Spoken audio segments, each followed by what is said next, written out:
The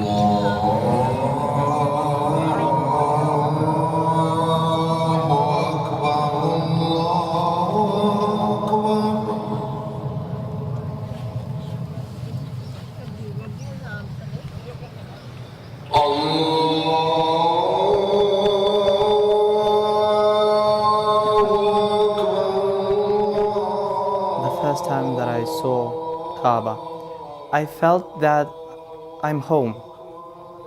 It's like when you leave and you're sick of just being somewhere and you want to go home, and you have that feeling that you are home, and that the warmth of everybody, and first and foremost the warmth of being so close to the house of Allah subhanahu wa ta'ala, it's like it embraces you. It leaves you with no words.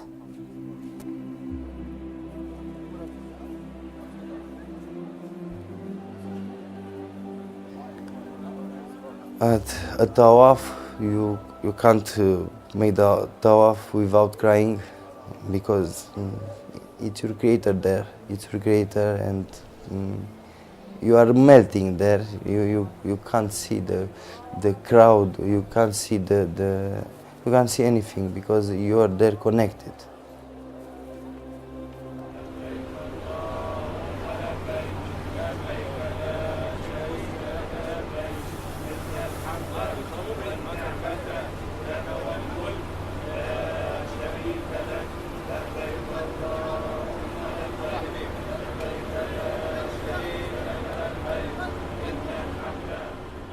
That spiritual feeling, the all people around you are going with you on this jihad, this chance first to have your paradise, and to show Allah subhanahu wa ta'ala, your creator, to show that you changed.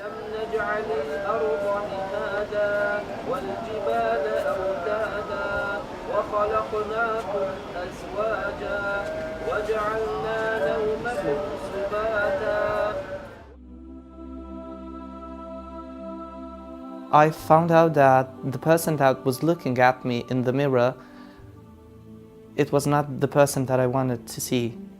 To see how many mistakes I do made me to read a lot of Quran, to make a lot of dua, to ask for forgiveness, because I know that the only hope that I have to become that person in my head, to become better, is Allah subhanahu wa ta'ala.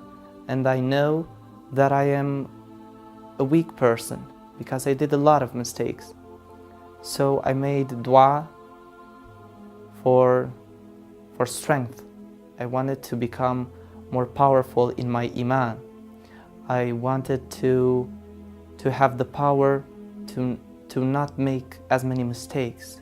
I wanted the power to be a good Muslim, to resist on the right path, because with all the problems of the dunya, it's like so hard to make mistakes. So I asked for that, and I asked that in the last day, if I'll be worthy enough, and if I would be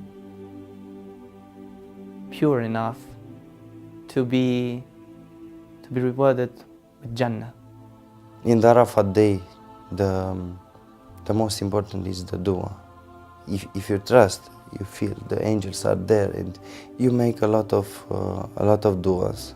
Some of them sunnah, some of them you can choose every dua you think it's right for you, for your parents, for your friends. The day of Arafah, it has a special thing. It's not long enough. It seems like you would need more time to make more dua. You would need more time to cry for the things that you do. You would need more dua to become as you should be, to become pure, to become a good Muslim. So yeah, that's the day of Arafah.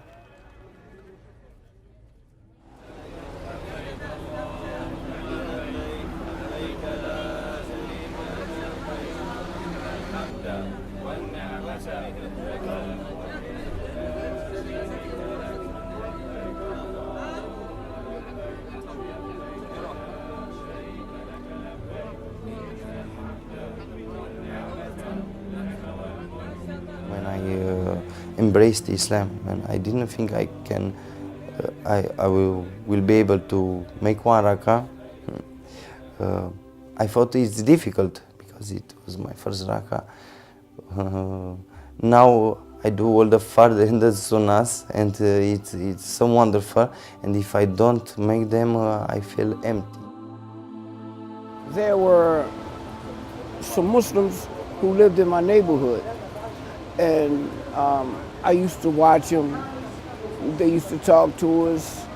They would take us to the masjid and let us sit and listen. And I liked the way that they carried themselves, and the way they treated themselves, and the way they respected one another. And it was because of that, that is what really drew me near to them. And then as I began to listen and I began to investigate and begin to read scripture. And from reading scripture, I came to the conclusion that this is the religion for me, the religion of Al-Islam.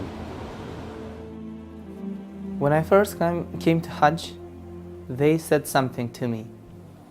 Take a lot of patience in your luggage. And on the road to the Jamarat, in that crowd, I thought that I would need that patience, but I didn't need it because that crowd is the crowd made by Allah subhanahu wa ta'ala. They are all going in the same direction that you do. They are all your brothers and sisters. I've never seen as much people in my life, you know. Like the Kaaba, okay, like you will have like a lot of people, but in like a small place compared to Jamarat, you know, where you have like kilometers of view and full of pilgrims and peaceful and everything is working like so smooth. It's amazing. It's really amazing. About the stoning itself, I thought that it was a statement. It's not a revenge, it's more to fulfill Allah's wishes. It's more important. Revenge, I don't know the revenge because I don't have revenge in me. I have a peaceful state of mind since I embraced Islam. But I felt when I threw the stones that another wish of my Creator was fulfilled, and I felt better. It was my statement to Shaitan that said, I can defeat you with Allah subhanahu wa ta'ala's help. When I have Allah subhanahu wa ta'ala and when I know that Allah subhanahu wa ta'ala is with me, I'm not scared of you.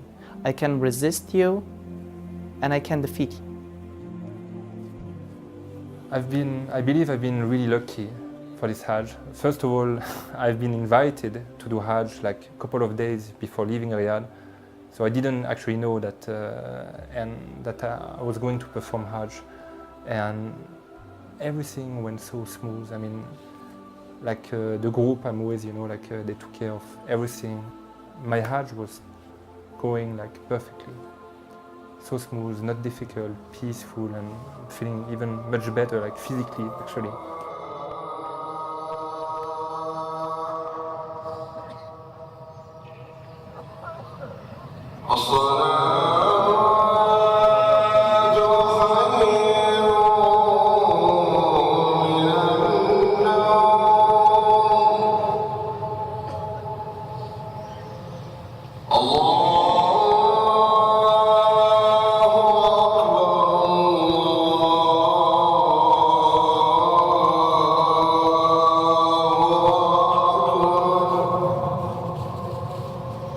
Yeah.